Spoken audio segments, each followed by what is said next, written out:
11 years ago, on January 1st, I took a yoga class where the instructor encouraged us to set an intention for the year. And over the course of that year, 2013, my entire life unfolded in some magical landscape of buying a New York City apartment, running my fastest marathon, committing to a consistent yoga practice, and more. Every year since then, I have set an intention for my year. And when I became a yoga instructor, I turned my process into a workshop, a journal, now included with the workshop. And it's absolutely my favorite thing to do for the new year. One of last year's workshoppers ultimately became a good friend and joined me on the podcast for a little mini episode to share her experience with setting an intention and how it created shifts in her life. If you are curious, this will give you a good idea of what to expect from the workshop and beyond. Enjoy. I love you write your journal. I did. I saved it, obviously, because it was so impactful to me. I love that at the very end of class when we had gone through everything you guided us, and I remember sharing my I am statements out loud and how I cracked and cried when I said I am lovable. And now at the end of December, I'm like, I am lovable. The difference is night and day. I still have the sticky of the one word that I put on my computer screen, vivacious, that I kept. So but I brought it. It's just fascinating to go back and read through it. Anyway, so what would you? Yeah. There's power in that intention, it's all you. I saw it put you on your path of believing it for yourself and Absolutely. then starting to act as if in a lot of ways you were, and yes, bring about experiences. You're as vivacious as I've ever seen. I love my life now. And I didn't not love it before, but I knew I was out of alignment. I knew that I wanted something that I didn't have. I just didn't recognize how wildly out of balance it was. And seeing it on paper, I was like, oh, okay. So what am I going to do about that? And how am I going to change? And how am I going to live differently? And like, how do I even go about changing? And it was pretty impactful. What initially drew you to this intention setting this time last year? I love any sort of time where I can feel selfish in a way, where I can carve time out to focus on me, because I don't do it for myself by myself. There's 10,000 other things that I'm thinking about doing that I need to do.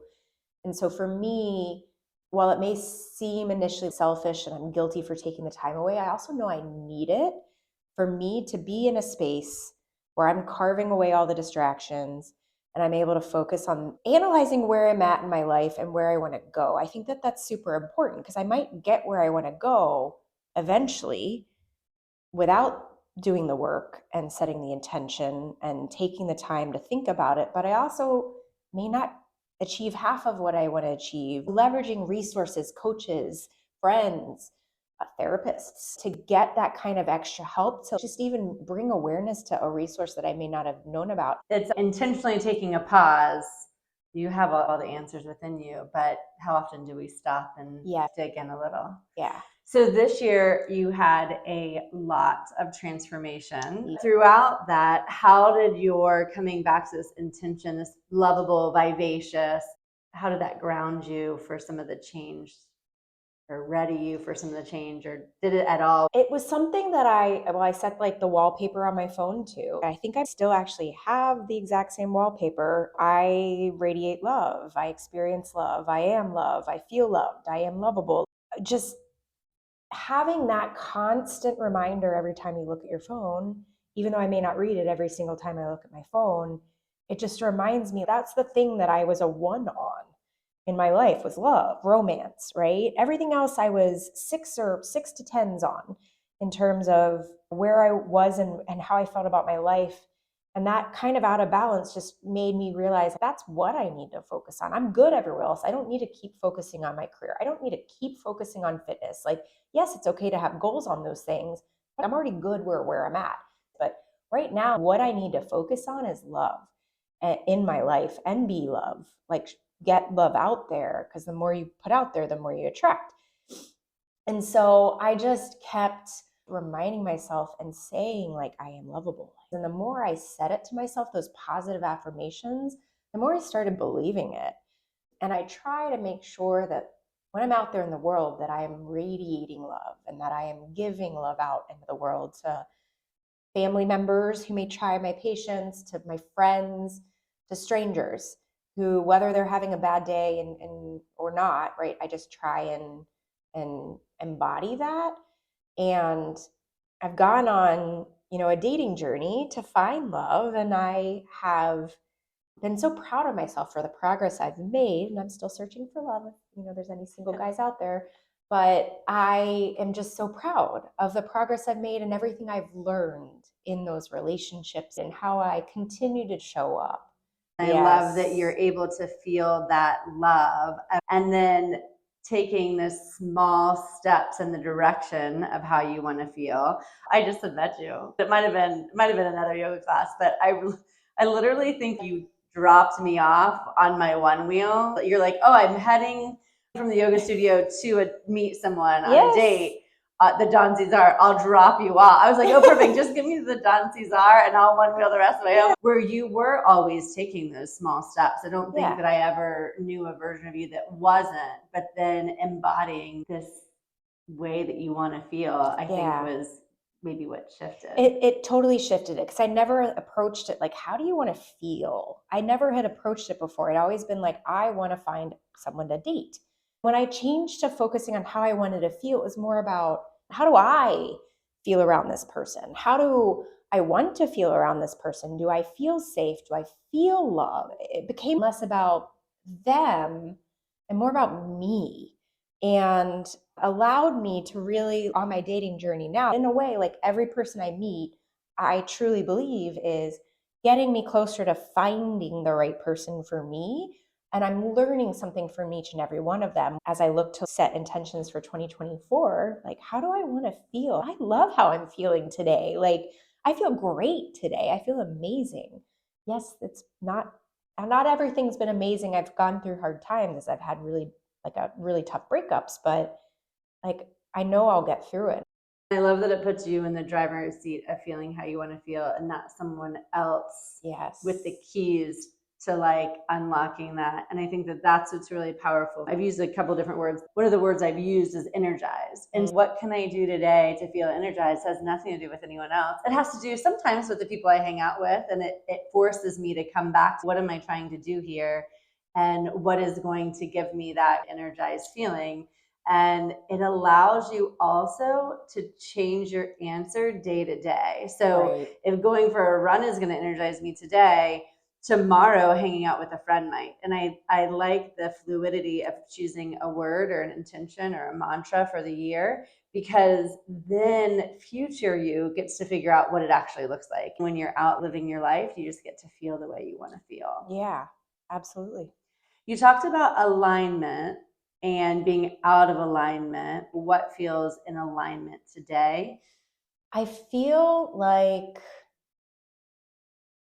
even though I don't have romantic love, I still feel in alignment with having more love in my life.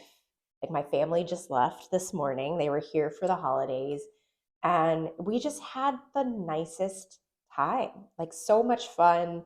And I'm so loved by them, and I love them so much.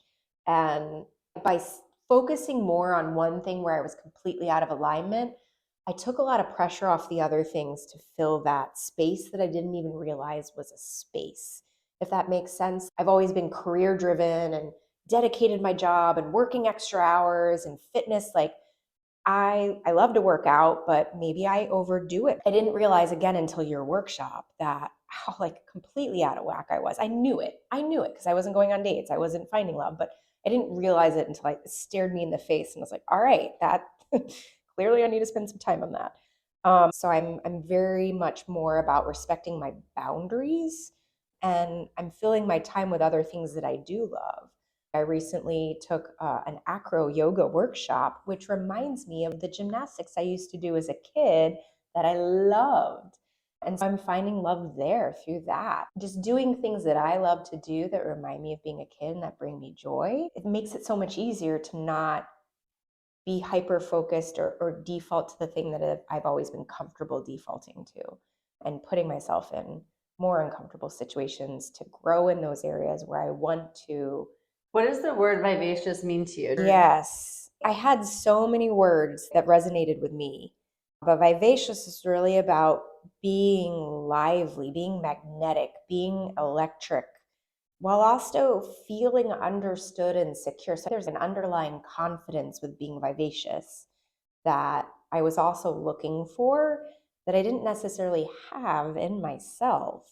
Being vivacious to me, like I had this image of and Marilyn Monroe, just like being smiling and happy and radiating love and joy and exuding confidence. And that's what I wanted to be. And that's why I gravitated towards vivacious, because I felt like it wrapped all of those things into one and kind of brought out more of like the inner secure me, my alter ego, with Beyonce and Sasha Fierce. Like I felt like vivacious kind of embodied that. I would say that you did a lot of big, bold, confident things this year. And what I like about it is even though you're focusing on one area in the wheel of life, it's all connected. It is. And so the shifts in job and teacher training and dating bigger. And it's almost like you were expecting more for your life from the space of wanting to feel vivacious. And I feel like you got met. I feel like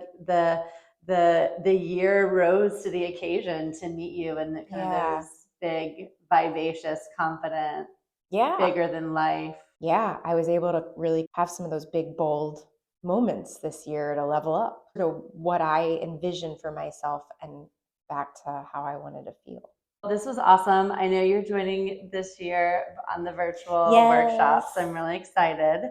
And the cool thing is it just starts to stack on top of each other. So vivacious doesn't go anywhere. You just continue to hone in on what I call your North Star. To me, it's a decision compass of every decision that comes into your life. Do I leave? Do I stay? Do I engage in this activity? Do I not? All comes back to, well, how did I say I wanted to feel? It gives you a little compass. I said vivacious. And if I want to put my actions where my mouth is, you make those decisions to be more vivacious. Thanks for doing a little mini. Yes, thank you. Thanks for having me. Love it. Love you.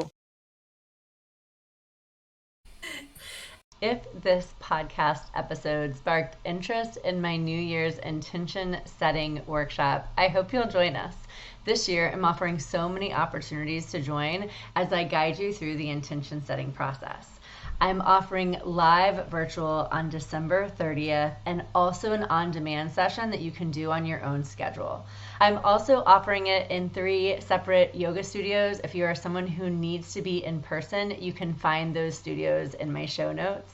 Lastly, I created a journal documenting the entire process. If you do the workshop, you get the journals. The virtual and on-demand workshop gets a digital download of the journal. I also have an expanded journal available on Amazon, which takes you through the entire workshop, and it also includes additional pages to support you on the first 21 days of the new year as you really commit this intention to your everyday practice. Thank you for listening. Until next time.